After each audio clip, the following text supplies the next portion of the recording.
I recall the day Half-Life Alyx was released. At the time, acquiring a Valve Index was no small feat. Given its price tag of $1,000, a young and eager enthusiast like me couldn't easily afford it.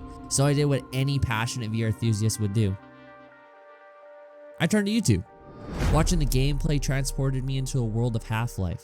The experience left me in awe, prompting me to invest in the original Oculus headset. Those were the days. The question that lingers is whether VR today can recapture that initial excitement and take it to new heights. Let's explore the present state of virtual reality and what is happening with the industry.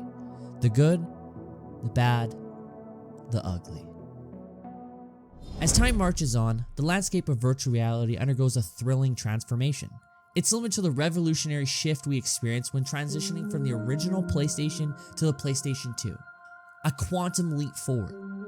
In the ever-evolving world of VR, the latest headsets are making waves. While they might come with a higher price tag compared to the trusty Quest 2, they offer a remarkable leap in quality. What's even more exciting is that these cutting-edge headsets are gradually becoming more affordable, inching closer to the grasp of everyday consumers.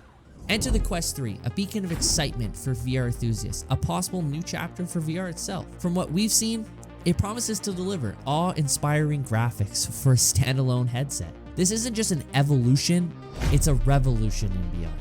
With these advancements, we're on the brink of a new era in VR gaming.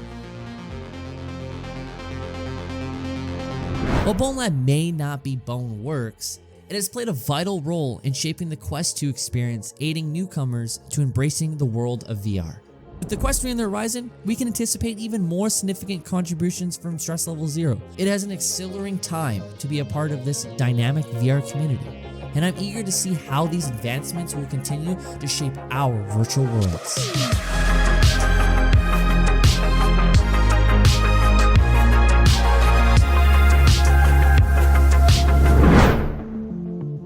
One cannot deny the sheer convenience of the Quest 2. However, it's essential to recognize the flip side of the coin. Don't get me wrong, the Quest 2 has played a significant role in the growth of core VR industry, and for that I'm generally grateful. But like any technological marvel, it had its share of impact, both positive and I dare to say, not so positive.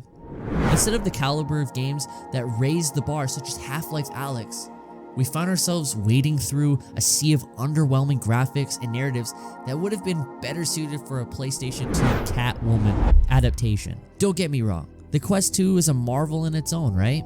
I own one myself, and yes, I'm eagerly waiting for the Quest 3. However, it's become that the Quest 2 has become a double-edged sword, holding back the VR industry as much as it's propelled it forward.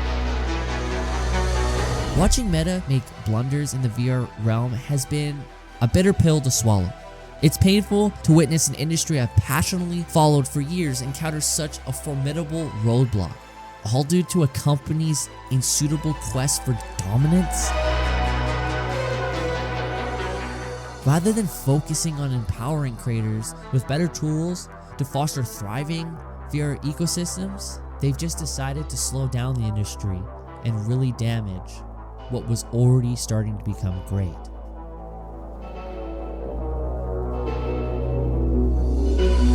Now let's talk about where we need to steer the VR ship. The pressing need is for games, quality, and the emergence of a AAA title. Furthermore, there's craving for a social multiplayer experience. VR has been a roller coaster of emotions for me. The biggest issue I've faced is the endless quest for the next mind-blowing game. Game after game, I started having doubts about the whole VR industry. But hold on, because what I'm about to say might ruffle some feathers. VR games have given me the same feeling of disappointment I get with each new Call of Duty release. Like, oh, not again, another shitty COD. VR games have been getting a bit stale, like last week's pizza leftovers. I played Half-Life Alyx mainly for the gripping story. It's the only game that sucked me into the VR abyss like a vacuum cleaner in a room full of crumbs. But then, like a superhero swooping in to save the day, Boneworks came along. Now brace yourself, Timmy with the Quest 2, you can't even compare Boneworks to Bone Labs. End of story. Boneworks was my initiation into the wild world of physics-based VR gaming. I still remember buying it, launching the game, and instantly falling head over heels for the core mechanics. Honestly, I feel like the bar for VR games is set so low, it could double as a limbo stick. We're not getting those jaw-dropping AAA titles that PC and console gamers enjoy. It's like Half-Life and Boneworks are the only 2 VR games at the fancy AAA party, and the rest of them are chilling in the corner hoping someone will notice them. Despite some ups and downs, I'm still a huge fan of VR because I truly believe that there's another amazing experience waiting for us in the future, along with fantastic improvements in the VR technology. Let's chat about time, something we all treasure. VR has been in the works since way back in 1968. It's like a puzzle that used to be impossible to solve, but now it's on an exciting path to becoming something incredible. Think about how far it's come in just a few decades. The journey has been long, but the destination looks incredibly bright.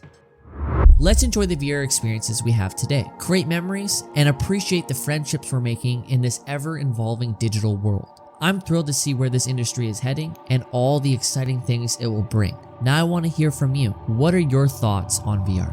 What keeps you hooked? And what would you like to see improved? Let me know.